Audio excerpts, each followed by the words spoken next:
Live Combat. My name is Gardy. I'm excited, and I have a guest that is zooming in from Corpus Christi. I'm going to let him introduce himself, and we're going to find out about an event that's coming up pretty quick. Hey, how you doing?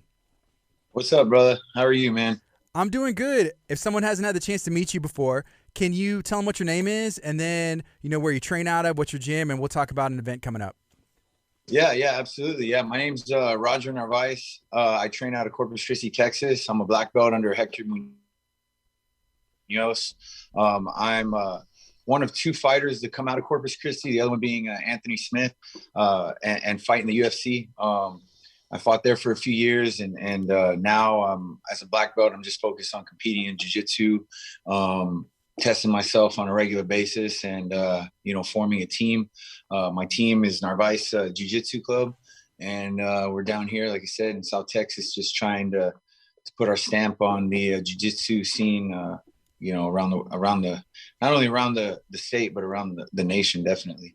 So you're going to be competing for the 225-pound black belt title on Flograppling with combat sports coverage. It's coming up. It's March 12th. It's going to be broadcast around the world. You can also attend in person. Are you excited for this, and what are you expecting? Yeah, I'm super excited. I've been to one of their other events. We did a team duels tournament against three other teams. It was me, it was myself, one of my purple belts, and one of my brown belts, and we made it to the finals in that match, and it was cool the way they set it up. The entire event, it was very personal. It wasn't like an average tournament. It was you could hear everybody in the stands cheering everybody on, rooting against other people, and so it provided for a pretty tense environment, but it was also very fun as a competitor to be a part of that, especially for a guy like myself that comes from a fighting background and fighting nature, having the bigger crowds and stuff like that. It really, when you bring it down to a more intimate, level, it really just makes the experience that much cooler. Yeah. Okay, you mentioned being from Corpus Christi and one of two guys to make it all the way to the UFC. What does that mean to you, being able to represent Corpus Christi? Yeah, that's a huge thing for me. Especially for somebody like myself that's a full-time firefighter with the city of Corpus. I had a lot of doubters. I had a lot of people, naysayers, people that didn't really think I would ever make it to that level. But for me, it's a true testament of persistence, dedication, not allowing obstacles, not having really any excuses, not allowing anything to get in your way, and just, having a dream, having a goal, and no matter what anybody says, surrounding yourself with those positive people that believe in you and that encourage you, and accomplishing that, not only for myself, but for my team, for my coaches, for my fans, my family, everybody that helped along the way, and having me get to the level of fighting that I got to, and being able to experience that. It really did put a cherry on the top, so to speak, for me as a fighter. Okay, you mentioned for combat sports coverage that you've had the chance to do the team duels, and before we went on air, we talked a little bit about the Third Coast Grappling team duels. How fun is that to be able to compete alongside your guys? I mean, you've been all the way to the top, and you've every step of the way, right? But then those intimate settings. But what does that mean to compete alongside your teammates and your guys? Yeah, man, it's really cool to do that. As somebody who prides himself on leading from the front, and not just talking a lot of crap about or expecting my guys to do things that I'm not willing to do myself. It's neat to be there in an event, and be coaching my guys 1 second, and then on the mats with them coaching me the very next. Everybody I compete with, and everybody that I have on my team, I hold with the highest regard. And I never allow somebody to do a match that I don't feel they're ready for. So, when we go into battle together, it I think not only makes that bond tighter, but it also shows that I'm willing to step in there and, because there's a lot of people I feel that are in leadership roles or coaching roles. They're afraid to test themselves in front of their students, or in front of anybody for that matter, because of the fact that they're afraid of failure. And, my big thing with my students is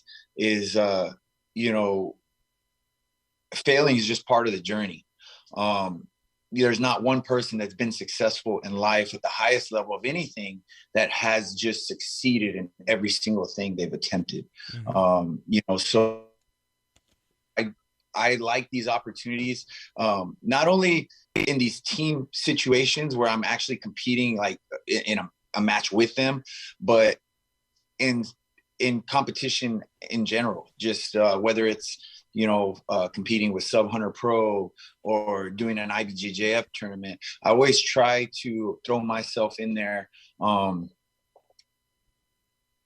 test myself alongside my students. That way they can see that, you're not always going to be successful, but what really is a definition of success. It's successful doesn't mean winning every single match. It means getting in there, testing yourself, pushing past, the hardships, the struggles that come along with training, and then getting to the match and not being afraid to take on anybody. That's something I've always, I've always taken pride in myself. When I was in the UFC, there wasn't a fight that I turned down. I threw whoever they had, at me. And same thing goes for jiu-jitsu. I talk a lot of stuff because there's a lot of guys out there that are afraid to take matches. And like I said, somebody from coming from a fighting background sees that it's kind of silly because, in jiu-jitsu, you can tap, you're not going to get knocked out. You're not going to get, you can get hurt, but accidents happen in any sport. And, so it's kind of silly for me when these guys are kind of trying to pick their jiu-jitsu matches. And I've never been one of those, so I try to take on all comers. I've fought guys that are world champions. I've fought guys that are national champions. I've fought,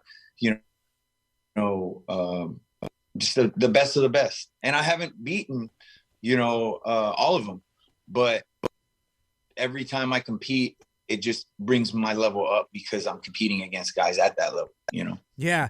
Is it a little bit harder for you to get, I don't know, or to feel nerves or to get ramped up? You made the walk, Fury FC, UFC, where you have the potential to get knocked out. Then you're making the walk for a super fight or something like that, where the worst that can happen is, hey, I'm going to tap, but it's going to be okay. Is it hard to get that, I guess, to get ready, or do you feel a nervous energy at all, or is it totally different? Yeah, no, the funny thing is about that. I've got some students actually competing in a tournament this Saturday here in Corpus. It's a local tournament. It's called Turtle Guard. It's thrown by a local black belt here. He does a really good job of providing a tournament for us because there's not a lot of tournaments that come down to the Corpus scene or city. And so, but I tell them, I say, it's normal. I say, I still get nervous for jiu-jitsu matches. I just had a catch wrestling match not too long ago that I won a title with about 3 weeks back. So, I tell them all the time, I said, whether I was fighting, under a tent for STFC at Bike Fest, or whether I was fighting at the, American Airlines Center on a pay-per-view card in Dallas for the UFC, like a fight's a fight. Those nerves don't go away. Like, at least for me, they never have. So jiu-jitsu is kind of the same way. It's a very primal thing when you're entering a combat type format and you're about to take on somebody who's trying to choke you, slam you, break your arm, rip your ankle off your leg. There's something very primal and animalistic about that. So, that flight sense that kicks in and it's, like I tell my students, it's not about being nervous because everybody gets nervous, but it's about not letting those nerves paralyze you. Oftentimes I think, people are afraid to attempt things because they get into those situations and they don't know how to handle it. They let themselves freeze, so to speak. And when that happens, that's really why I encourage my students to test themselves. why I to test myself, because to me, I never want to be in that situation where I just give up or I freeze and I can't move forward because I let my own fear paralyze me. Yeah. So, yeah, the nerve is there. They don't just magically disappear, because you fought for, whatever organization. And it's just a matter of learning how to deal with them and realizing that, to me, I think fear is an illusion. I tell my guys all the time, you can't touch it. You can't grab it. It can't hurt you. It can just stop you from doing great things. Mm-hmm. So as soon as you read that, it allows you to kind of just fall into your training and what you're capable of and just having fun with it. So for that 225-pound black belt title, you're going up against Trey Herrera, coming all the way from Cabo San Lucas. Do you know anything about him? Have you, grappled with him or trained with him before? And how are you expecting it to go? No, man. I've only seen like one match on him. I know he's a smaller guy. I say smaller because I'm 6'3". I'm not your average Mexican. Panic, I say. But, I'm definitely going to have some size advantage on him. I pride myself in keeping my body pretty strong. So I think I'll have a strength advantage as well. But I don't underestimate anybody. I know just because he hasn't been around doesn't mean, anything. Just because I can't find videos on him doesn't mean that he hasn't been training his butt off. So, one thing that I will say is when the opportunity did come up, he took it in a split second. I think he was one of the first guys that Tom got requesting the match. So to me, that's how do you say, that's kind of like a scary thing in a sense. And I say scary, not like I'm scared, but it's one of those things where that's something to have on your radar because this guy is willing to fight whoever, so what does that really say about him? He's obviously not scared that I've fought in the UFC or that I've won whatever belts I've won in grappling or I've competed against whoever. He said, hey, throw me in there. So knowing that lets me know he's going to come, ready to ready to bring a tough fight. And, the fact that he's a black belt says enough about him. You don't get your black belt overnight. And especially competing in jiu-jitsu, to be able to get a match like this, you got to have some kind of clout behind you, so I'm expecting a tough match, but I'm definitely expecting an exciting one. And, I don't training, I keep training. So I'm expecting to win. Of course, I don't ever go into these things not, but I also don't underestimate him by any means. So when did you start, martial arts or jiu-jitsu or MMA? And what all were you able to accomplish? Yeah, it's kind of a traditional story as far as the martial arts. I got into Taekwondo when I was real young. I was probably 6, 7 years old when I got into Taekwondo. I did that for a lot of years. So I was about 14. And I competed young and, early on. I did all the jiu-jitsu tournaments around the state, the ones, here locally. And I did pretty well.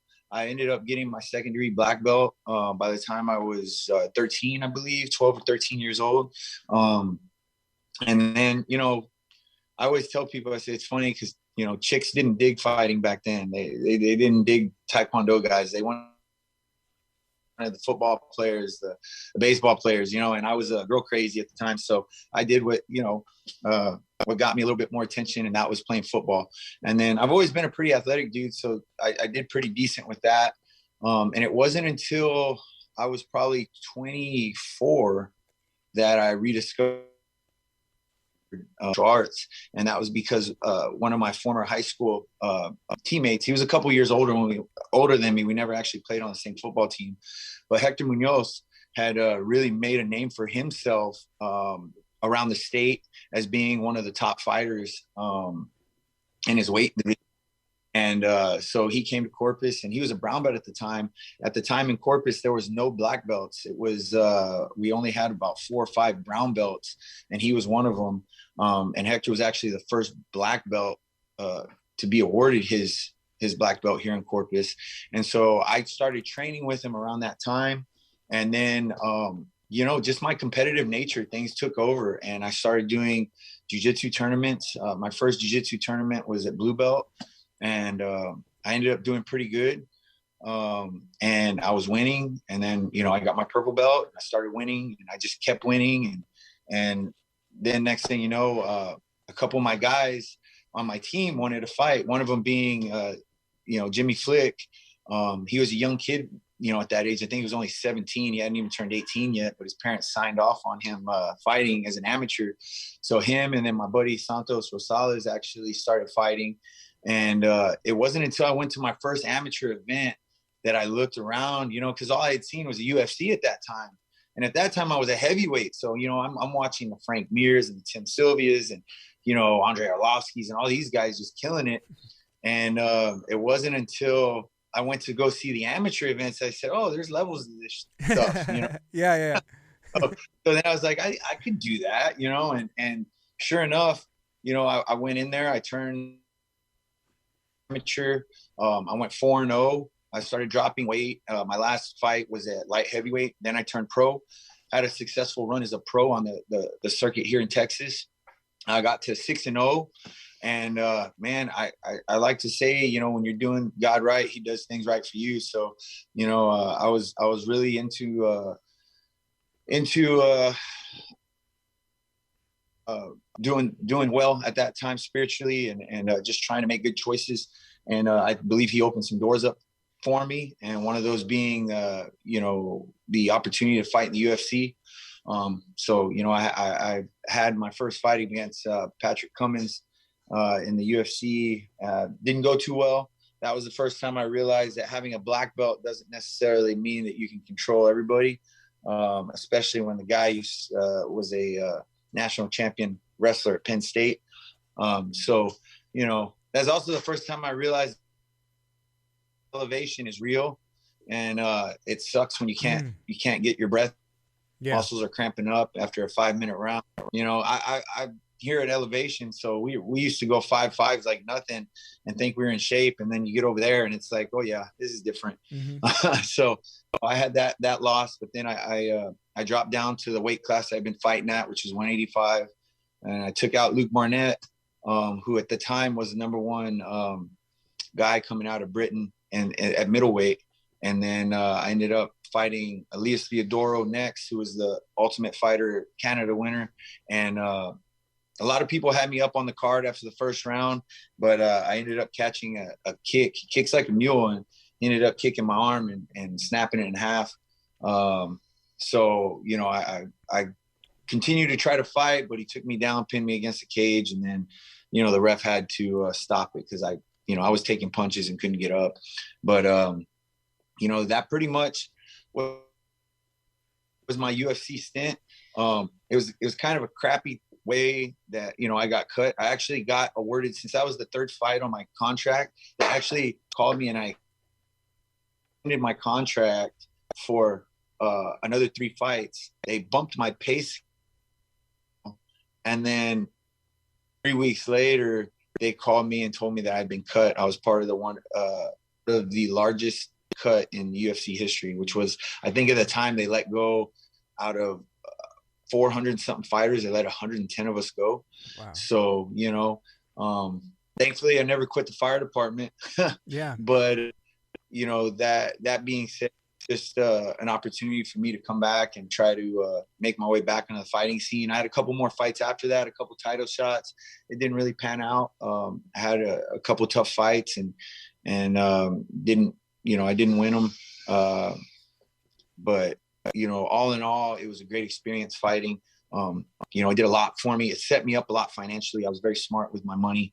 So I was able to buy my first home. I was able to, do a lot of things, travel, get to see things, get to experience things that I wouldn't have, if I hadn't fought.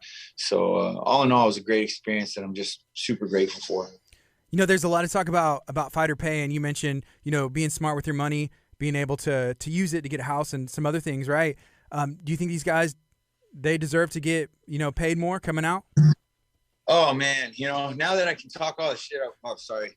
Now that I can talk all the crap I want about the UFC, You know, it's a great organization, obviously the biggest organization in the world. They pride themselves on being the fastest growing sport, fastest growing organization, all that stuff. Yet the fighters aren't getting what they're supposed to get paid, man. I mean, it's obvious. When we go out there, I've got a steel plate in my arm that's, you know, from my wrist all the way down to my elbow, 9-inch plate, 9 screws in there, permanently, you know, drilled into my bone. And it hurts. I deal with the pain. Just the other day during training, it was like aching pain I had all day. And it's something that I permanently did to my body. My hands, my fingers, they're all jacked up, dislocated my shoulder, sprained my knee, torn meniscus, dislocated kneecaps on each leg.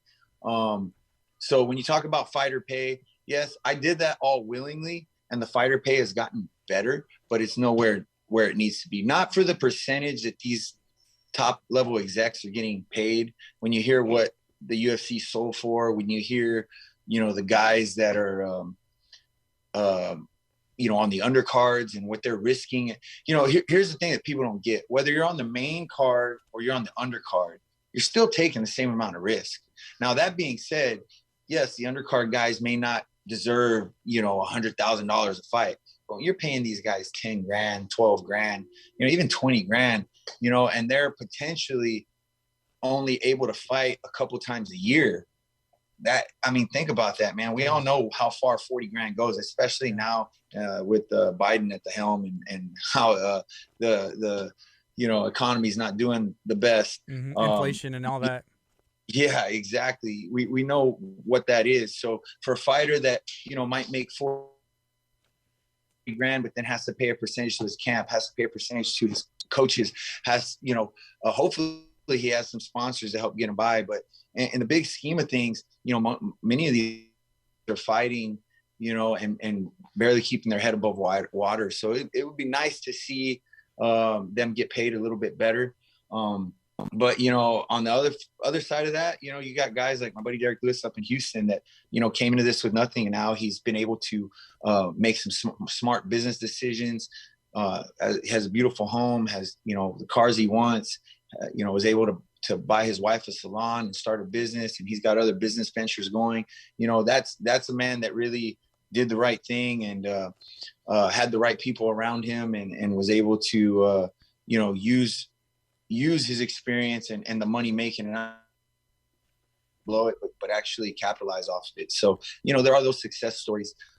But, you know, yeah, I think everybody thinks that, you know, they need to get paid like Conor McGregor. That's not the point. You don't need to make millions, but come on, man, these guys, if you're a fighter on a regular basis and that's what you're doing for a living, I mean, we got to pay these guys over $100,000 a year. I mean, that's my opinion. You're getting the lowest level, you know, NFL teams are paying their guys, you know, 200 grand, 250 grand a year, just to be, you know, just to dress out. Yeah. And you got guys that are fighting, risking it all, you know, on the prelims, hoping to get the opportunity to be on a card, you know, on the main card.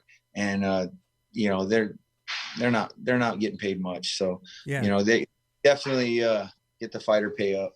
Yeah. And well, you mentioned you were a firefighter, you know, full time and training and doing that. And that would allow a lot of these fighters, I don't have to work a full-time job for, you know, the city or for this company and that company. I can focus on fighting, put everything into it. Right.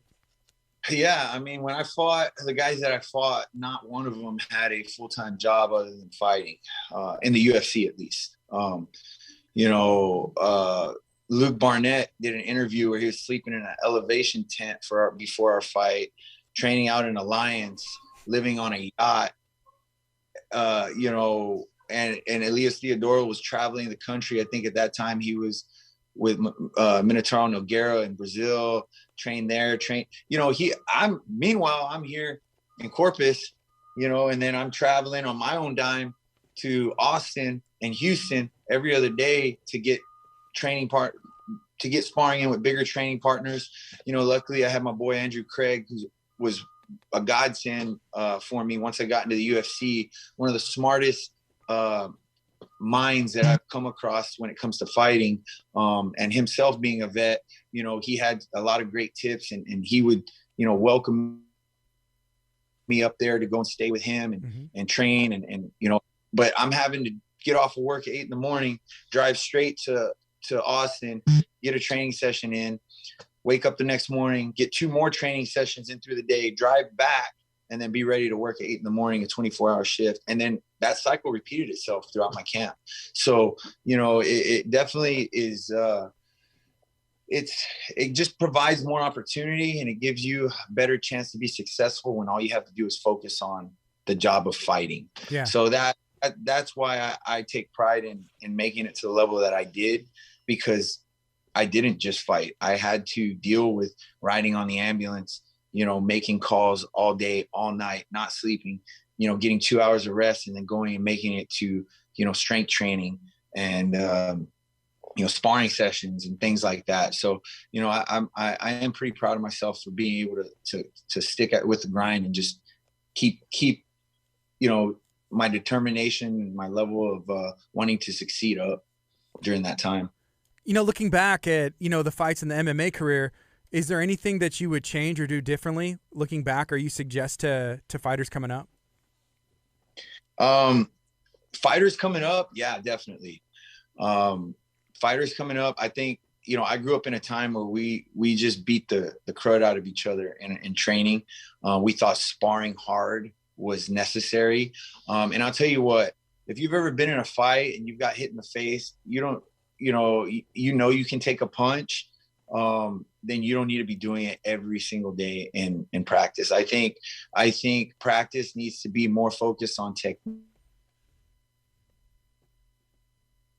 I think practice needs to be more focused on drilling and high level grappling, wrestling, that you're not taking those shots to that trauma to the head. Like I said, I came up in an era where it was, let's just see who's the toughest every single day we're in the gym. And we did that by, strapping the gloves on and just going ham.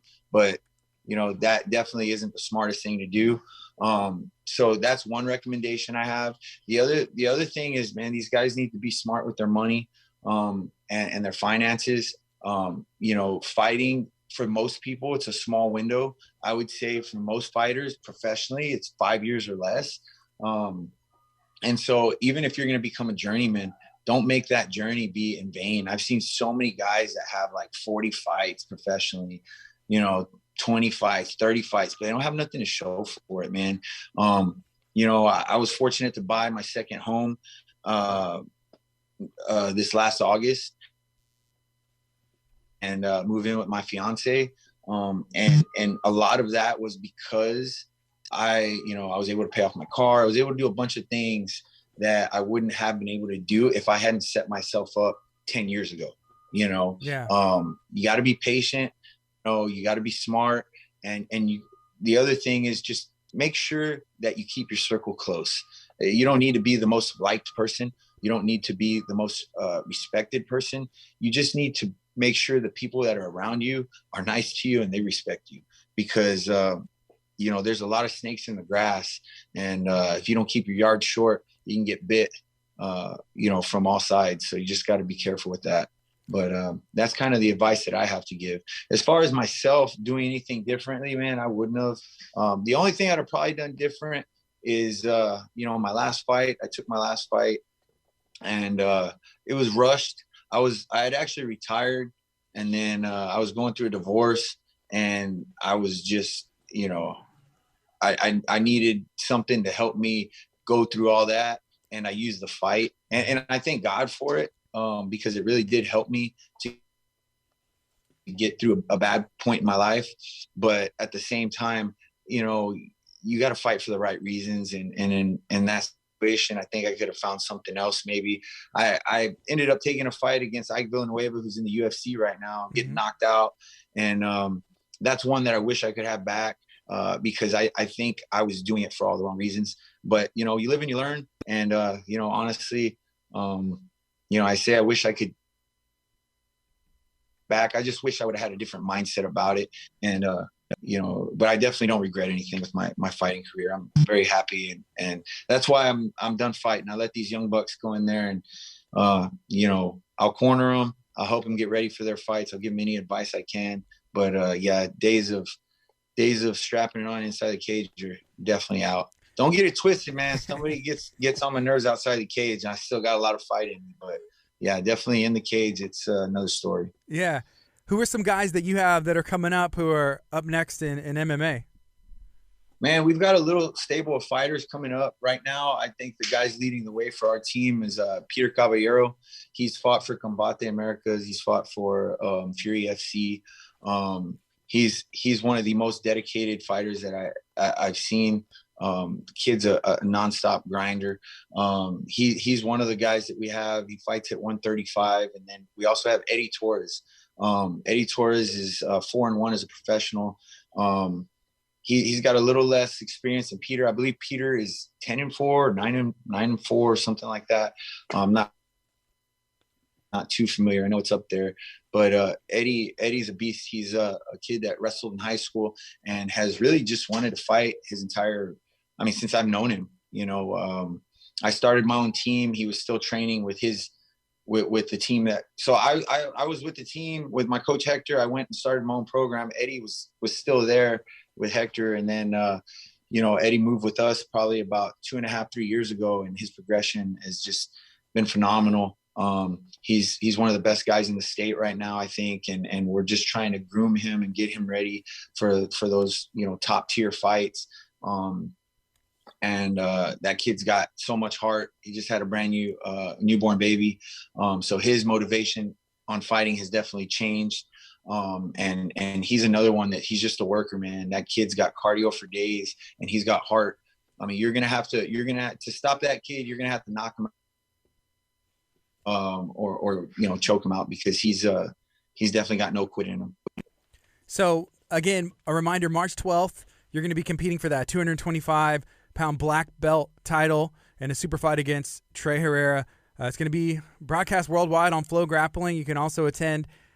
After that, what are you looking to accomplish in your career, in your grappling career, in your coaching career, and just and beyond?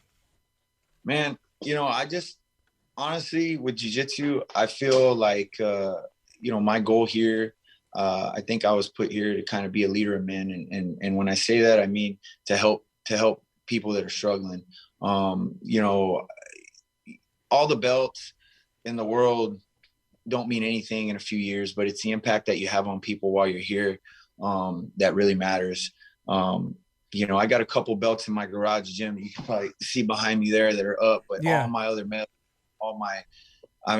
I literally stuff in the attic that's just rotting away. And because I win a medal and I just throw it to the side. I won a belt 3 weeks ago and it's still in the trunk of my fiance's car. So, it's just one of those things where for me, I've accomplished, some cool things, but I think the best thing that I want to be remembered for is just that guy that was down for his team, that was down for people that needed help, wasn't about himself, wasn't greedy, wasn't selfish. So for me, that's the big scheme of things. That's what I really want to accomplish.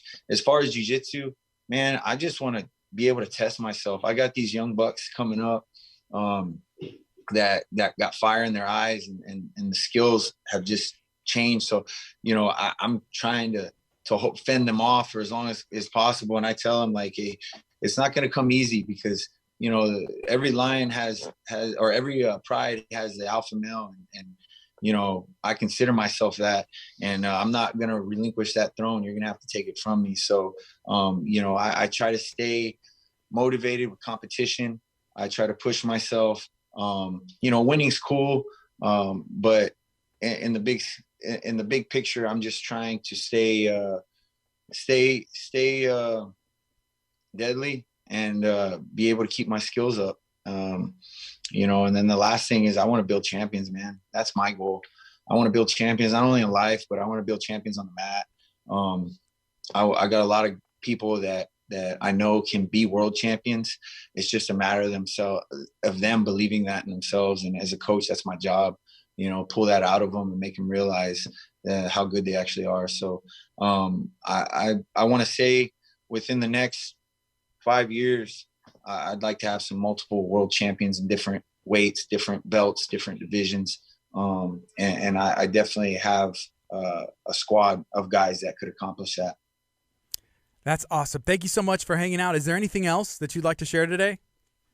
No, man, I just want to thank you guys for having me on. I want to thank combat sports coverage for giving me the opportunity. I want to Trey for taking the fight. A lot of people have turned down matches against me, and he's definitely a gamer. And then I just want to thank everybody, man, that's been here throughout, that's helped me out, that deals with my stuff, from my fiance to my training partners, my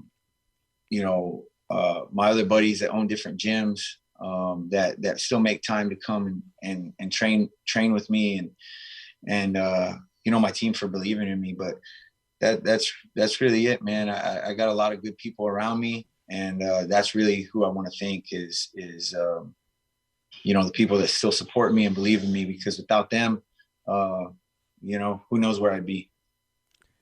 Thank you so much for hanging out today. I appreciate you. All right, brother. Thanks. Much love. And